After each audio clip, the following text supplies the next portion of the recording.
Like કરો, share કરો, subscribe કરો. કેમ છો વિદ્યાર્થી મિત્રો?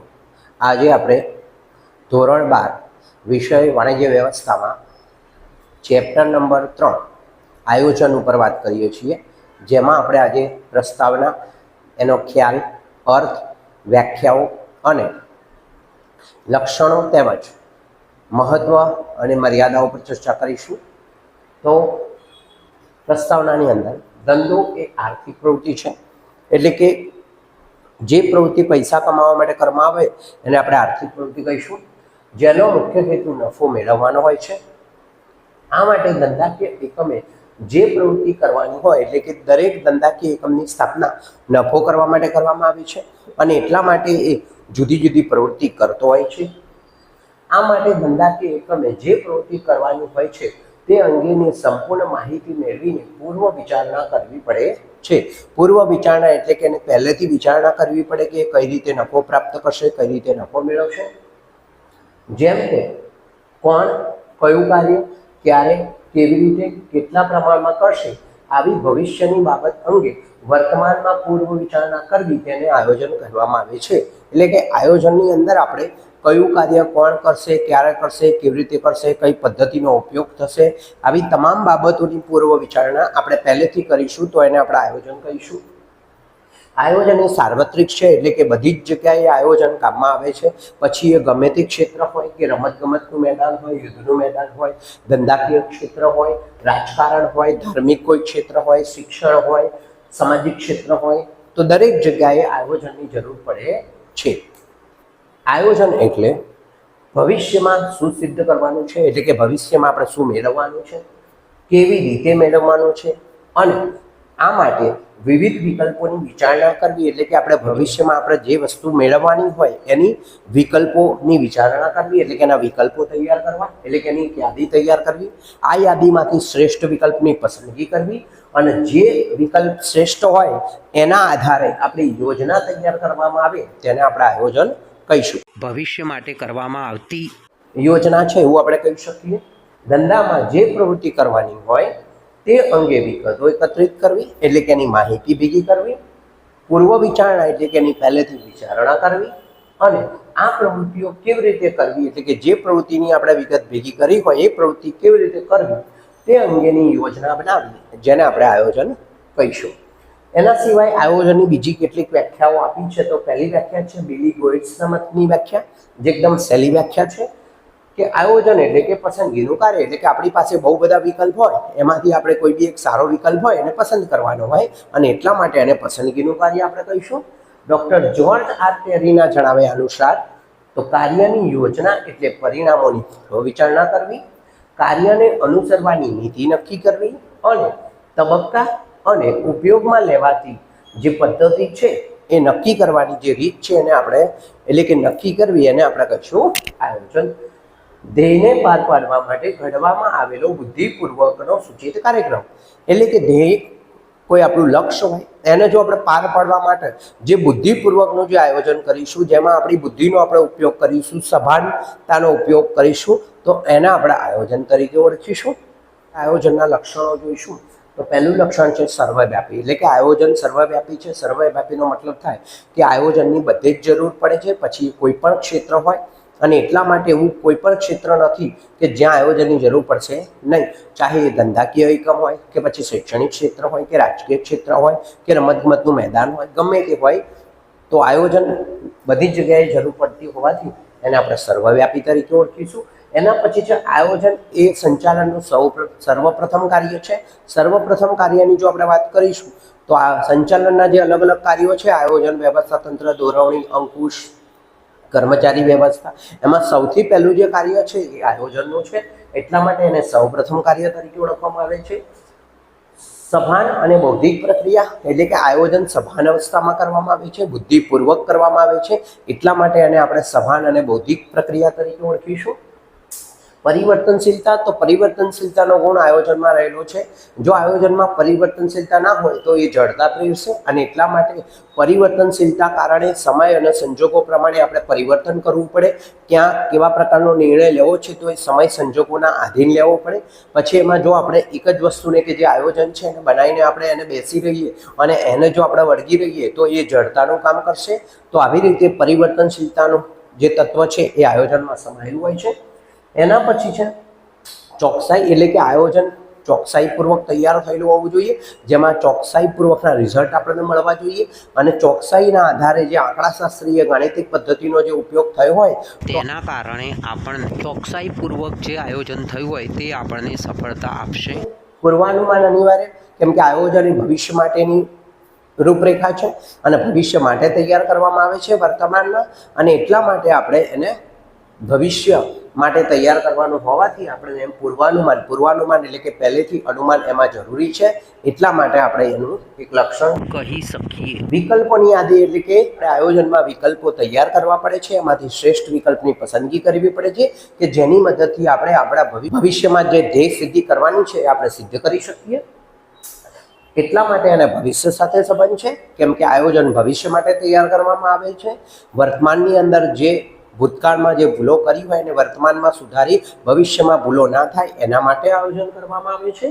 સતત પ્રક્રિયા, એટલે કે આયોજન એકવાર શરૂ થાય પછી એને આપણે રોકી શકતા નથી. એટલે કે કોઈ કંપનીએ 500 કરોડ રૂપિયાનો નફો એકવાર લક્ષ્ય હાંસિલ કરી દીધું હોય તો ફરીથી એ આયોજન કરશે કે આગળ નેક્સ્ટ 1000 કરોડ કે 1500 કરોડનો નફો કઈ રીતે કરવો. તો એના માટે એને આયોજન સતત કરતા રહેવું પડે છે. એટલા માટે એને સતત પ્રક્રિયા તરીકે આપણે ઓળખીએ છીએ. આયોજન એ ધ્યેયલક્ષી પ્રવૃત્તિ છે, એટલે કે હેતુને સિદ્ધ કરવા માટે જે ભવિષ્યમાં લક્ષ્ય આપણા હોય એને પહોંચી વળવા માટે આયોજન કરવામાં આવે છે. એટલા માટે આપણે એને ધ્યેયલક્ષી પ્રવૃત્તિ તરીકે ઓળખીએ છીએ. અને એમાં નિર્ણય પ્રક્રિયા જરૂરી છે, એટલે કે આપણી પાસે જે બહુ બધા વિકલ્પ હોય એમાંથી આપણે એક શ્રેષ્ઠ વિકલ્પની પસંદગી કરવી પડે છે, જેના માટે આપણે એક સારો નિર્ણય લેવો પડે છે. અને એટલા માટે એને અંદર આપણે નિર્ણય પ્રક્રિયા તરીકે ઓળખીએ છીએ. હવે એના મહત્વ ઉપર વાત કરીશું તો આયોજન એ મહત્વપૂર્ણ છે. ભવિષ્ય અંગેની રૂપરેખા છે, એટલે કે ભવિષ્યમાં તૈયાર કરવામાં આવે છે. કોઈ પણ ક્ષેત્ર હોય આયોજન જરૂરી છે, એટલે કે કોઈ પણ ક્ષેત્ર હોય, ચાહે એ સરકારી ક્ષેત્ર હોય, ખાનગી ક્ષેત્ર હોય કે પછી અન્ય કોઈ પણ ક્ષેત્ર હોય, દરેક ક્ષેત્ર પોતાની પ્રવૃત્તિ કરવા માટે આયોજનનો ઉપયોગ કરે છે. ભારતની અંદરની જો આપણે વાત કરીએ તો ભારતે પણ આયોજનનું મહત્વ સ્વીકારી કેન્દ્ર સરકારે નીતિ આયોગની રચના કરેલી છે કે જે આપણા દેશમાં પંચવર્ષીય યોજનાઓ દાખલ કરે છે અને એના દ્વારા આપણો આખો દેશ ચાલે છે. તો જેમાં વિવિધ ક્ષેત્રના નિષ્ણાંતોનો સમાવેશ કરવામાં આવે છે, એટલે કે જે આપણું નીતિ આયોગ છે એમાં જુદા જુદા નિષ્ણાંતો દ્વારા આયોજન તૈયાર થાય છે. જો આપણે આયોજનના મહત્વના મુદ્દાઓ પર ચર્ચા કરીશું તો એનો પહેલો મુદ્દો છે આયોજનથી ધંધાકીય એકમની બધી જ પ્રવૃત્તિ વ્યવસ્થિત થાય છે, એટલે કે તમે બધી જ પ્રવૃત્તિ વ્યવસ્થિત સંચાલિત કરી શકો છો. આયોજન કરેલું હોય તો સાધનોનો તમે બગાડ અટકાવી શકો છો, એટલે કે તમારા ધંધામાં જે પણ કંઈ માલ સામાન કે કર્મચારીનો જે ટાઈમ બગડતો હોય તો એનો તમે એ બગાડ અટકાવી શકો છો. આયોજનથી અનિશ્ચિતતા ઘટે છે, એટલે કે ભવિષ્યમાં જે અનિશ્ચિતતા આવવાની છે કે ભવિષ્યમાં શું થવાનું છે આપણને ખબર નથી, પણ જે અનિશ્ચિતતા આવવાની છે એને આપણે ચોક્કસપણે ઘટાડી શકીએ છીએ. આયોજનથી ચોકસાઈ વધે છે કે એનાથી આપણને ચોક્કસ રિઝલ્ટો પ્રાપ્ત થાય છે. ધ્યેય સિદ્ધિ માટે આયોજન ઉપયોગી છે, કેમ કે આપણને ખબર જ છે કે ધ્યેય પ્રાપ્ત કરવા માટે જ આયોજન કરવામાં આવે છે અને એટલા માટે એને ધ્યેય સિદ્ધિ માટે ઉપયોગી છે એવું આપણે કહીશું. કેમ કે આયોજન એ ભવિષ્ય માટે કરવામાં આવે છે, એટલે કે ભવિષ્યમાં જે આપણે લક્ષ્ય હાંસિલ કરવાના હોય એના માટે આપણે આયોજન કરીએ છીએ અને એટલા માટે આપણે એવું કહી શકીએ કે એમાં ધ્યેય સિદ્ધિ જરૂરી છે. સંચાલકીય કાર્યોમાં સરળતા પ્રાપ્ત થાય છે, એટલે કે આયોજન કરવાથી સંચાલકો પોતપોતાનું કામ સારી રીતે કરી શકે છે, કર્મચારીને યોગ્ય રીતે માર્ગદર્શન આપી શકે છે કે જેના કારણે એમનું કામ બહુ ઓછું થઈ જાય છે, સરળ થઈ જાય છે. આની સાથે સાથે કર્મચારીનો સહકાર પણ આપણે પ્રાપ્ત કરી શકીએ છીએ, કેમ કે કર્મચારી એ સારા મેનેજમેન્ટના કારણે કર્મચારી આપણા ધંધામાં ટકેલો હોય અને એના કારણે કર્મચારી પણ જો આપણે લક્ષ્ય હાંસિલ કરવા માંગતા હોય અને એક સારું લક્ષ્ય આપણી પાસે હોય તો કર્મચારી પણ આપણને સહકાર આપશે. અસરકારક અંકુશ રાખી શકાય છે, એટલે કે આપણે સારામાં સારી દેખરેખ રાખી શકીએ છીએ. અસરકારક રીતે આપણે ધંધાકીય જે પ્રવૃત્તિ છે એની પર દેખરેખ રાખી શકીએ છીએ. વિવિધ પ્રવૃત્તિઓ સાથે સંકલન સાધી શકાય છે, એટલે કે આ ધંધાની અંદર કોઈ એક કામ એક વ્યક્તિ દ્વારા થતું નથી, જુદી જુદી વ્યક્તિ દ્વારા જુદા જુદા કામો થતા હોય છે અને એટલા માટે આપણે બધી જ પ્રવૃત્તિઓનું સંકલન કરીને એમને એક કરી શકીએ છીએ. જો આયોજન કરેલું હશે તો આપણું સંકલનનું કાર્ય એકદમ સરળ બનશે. તો આ એના મહત્વના મુદ્દાઓ છે. હવે જો આપણે એની મર્યાદાઓ જોઈએ તો આયોજન સર્વવ્યાપી છે, એટલે કે બધી જગ્યાએ એનું કામ પડે છે. કોઈ પણ ક્ષેત્રમાં આયોજન વગર ચાલી શકતું નથી. આયોજન એ પથદર્શક છે, એટલે કે રસ્તો બતાવે છે આયોજન આપણને, પણ તે સંપૂર્ણ નથી કે અપૂર્ણ પણ નથી, એટલે કે એમાં પણ કેટલીક ખામીઓ રહેલી છે. તો એના જે ટીકાકારો છે એ લોકોએ એની કેટલીક નિષ્ણાંતો દ્વારા એમના દ્વારા કેટલીક ટીકાઓ કરવામાં આવી છે. જે ટીકાઓ આપણે વાત કરીએ તો એમાં પહેલી છે ભાવિની અનિશ્ચિતતા. તો આપણને ખબર છે કે ભવિષ્ય અનિશ્ચિત છે, ભવિષ્યમાં શું થવાનું છે એ આપણને ખબર હોતી નથી અને એટલા માટે આપણે ભવિષ્યમાં કોઈ પણ પ્લાનિંગ જો આપણે કરીએ, એટલે કે આયોજન કરીએ અને જો એ પ્રમાણે ના થાય તો આપણું આખું આયોજન એ ઉલટું થશે.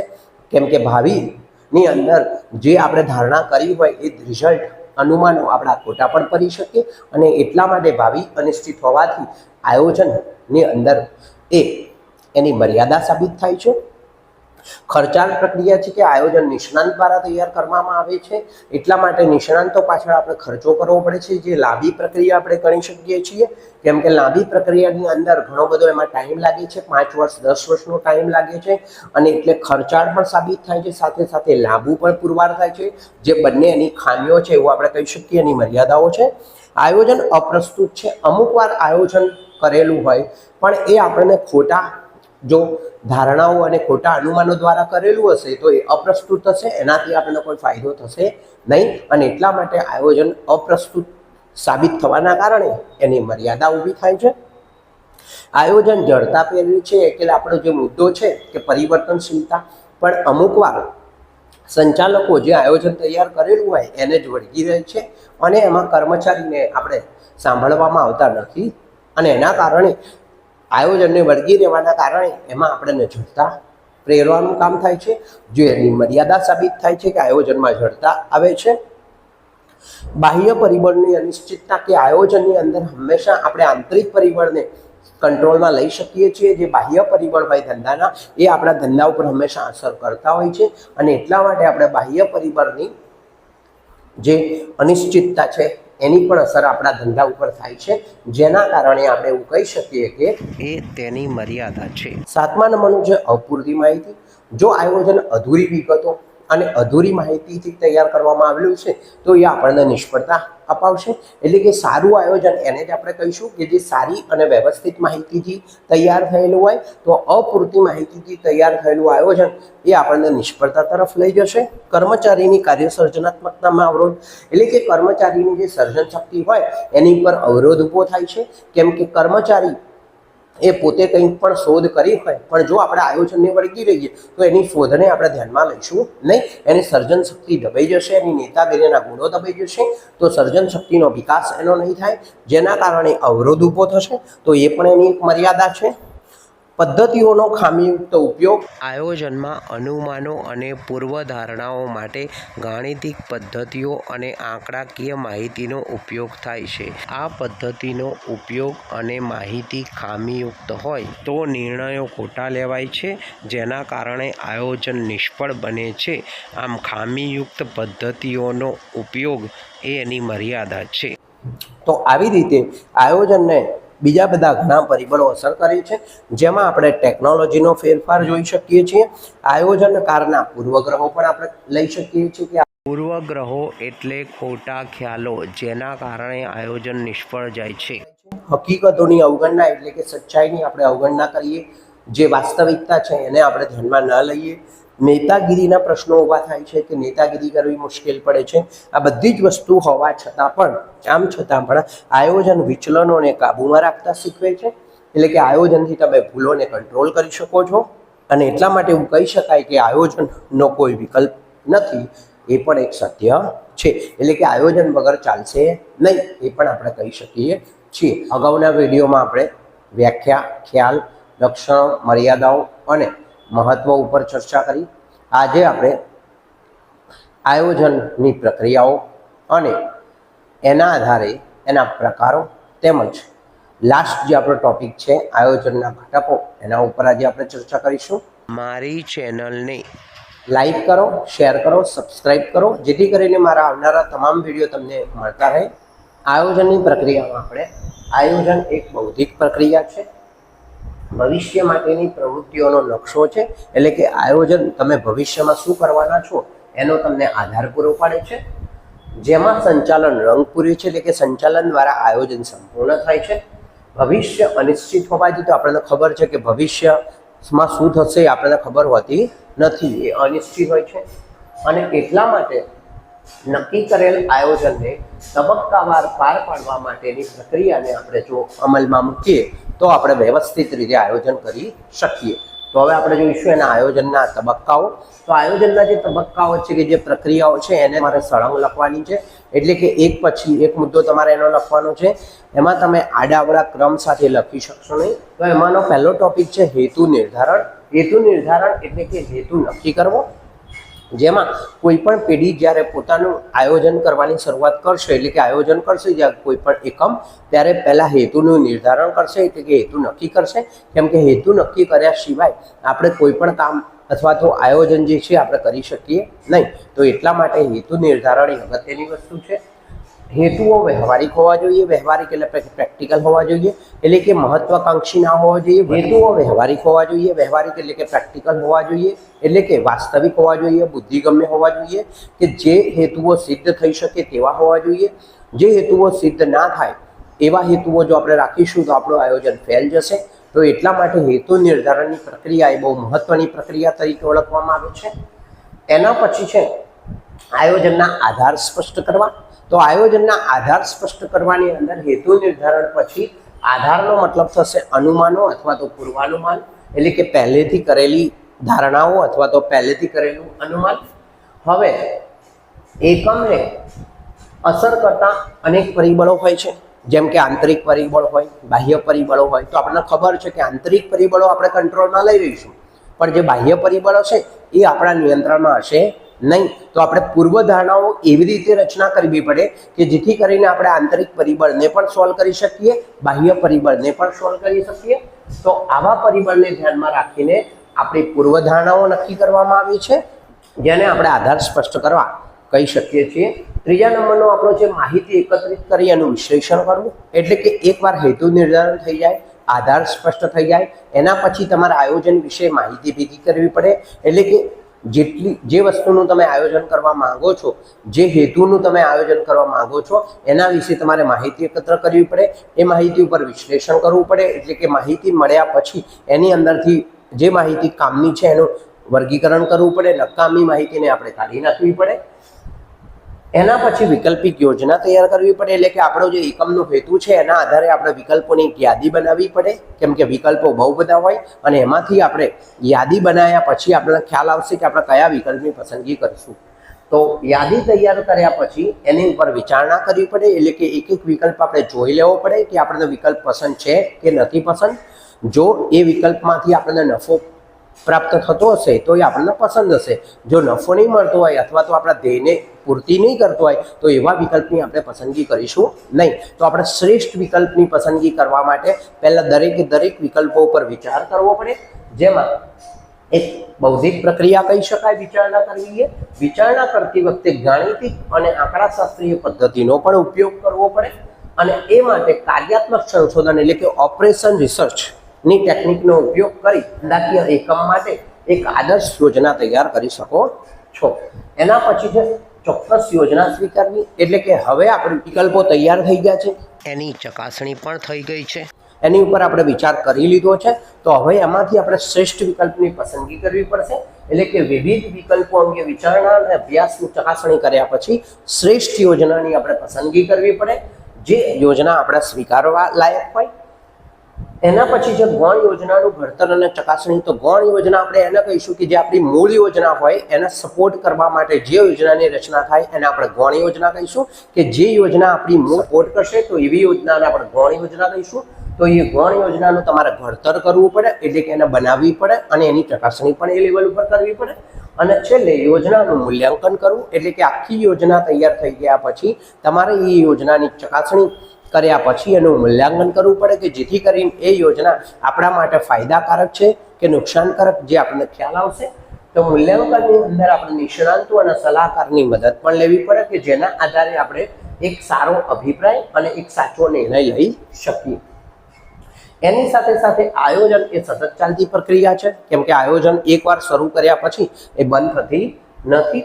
જ્યારે આપણે તબક્કાવાર આગળ વધીએ છીએ ત્યારે આપણે જુઓ અને આગળ વધો, જેને લૂપ એન્ડ લીપનો સિદ્ધાંત કામ કરે છે.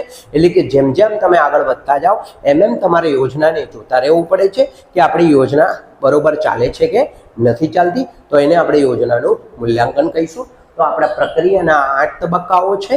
હવે આપણે આયોજનના પ્રકાર ઉપર વાત કરીશું. તો આયોજનના પ્રકારમાં પહેલો પ્રકાર છે એની કાયમી યોજના.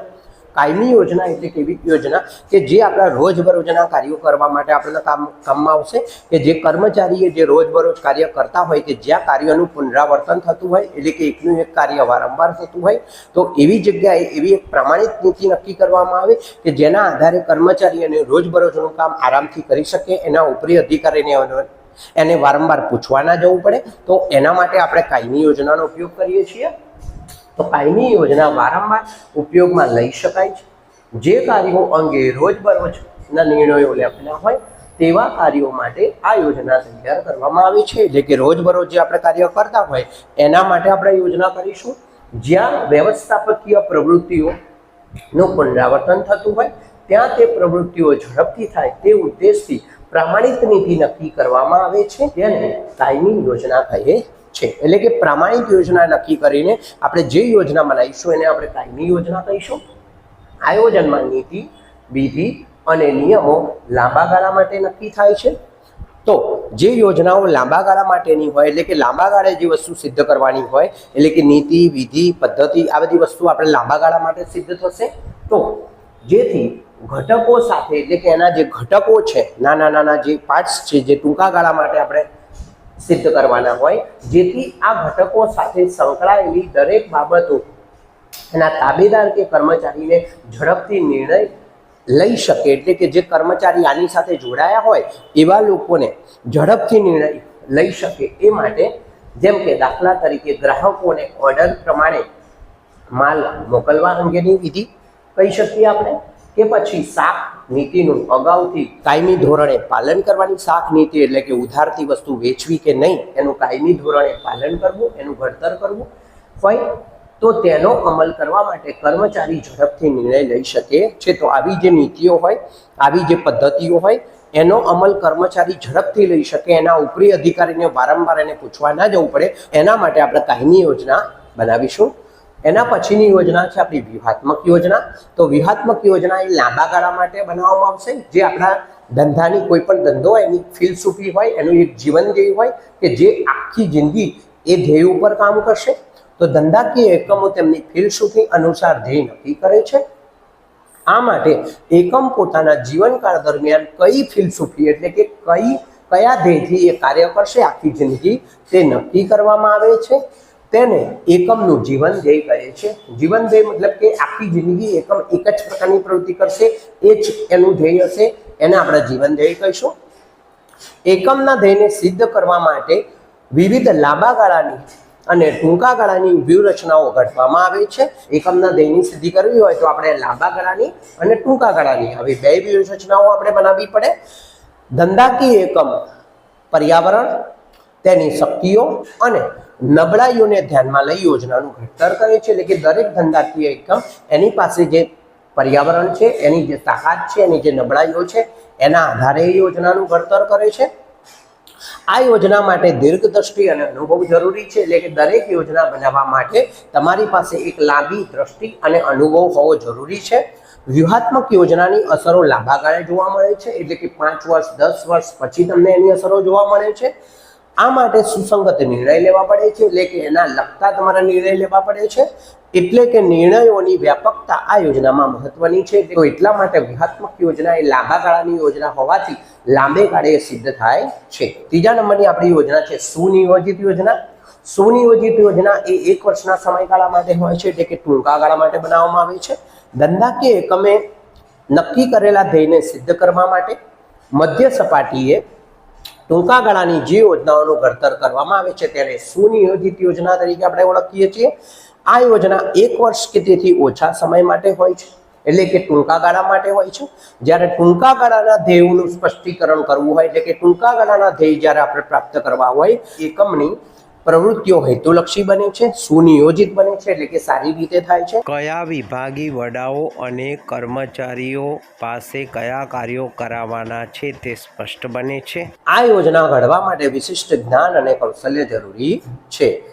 કાર્યકારી યોજના, તો કાર્યકારી યોજના એ ધંધાકીય એકમના વિભાગો, કાર્ય જૂથો અને વ્યક્તિઓ પાસેથી કાર્ય સંબંધિત અપેક્ષિત પરિણામો મેળવવા માટે ઘડવામાં આવતી યોજનાને કાર્યકારી યોજના કહે છે.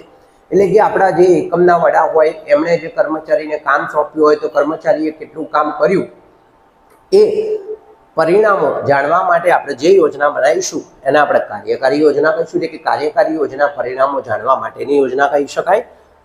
આવી યોજનાઓ મોટે ભાગે એકાદ વર્ષ માટે હોય છે, એટલે કે 1 વર્ષ માટે, ટૂંકા ગાળા માટે પણ આ યોજના તૈયાર કરવામાં આવશે. જેમ કે આપણે 1 વર્ષ માટે નફો પ્રાપ્ત કરવો હોય તો આપણે પહેલા ત્રિમાસિક ધોરણે નફાની યોજના તૈયાર કરીશું, તો એને આપણે કાર્યકારી યોજના તરીકે ઓળખીશું.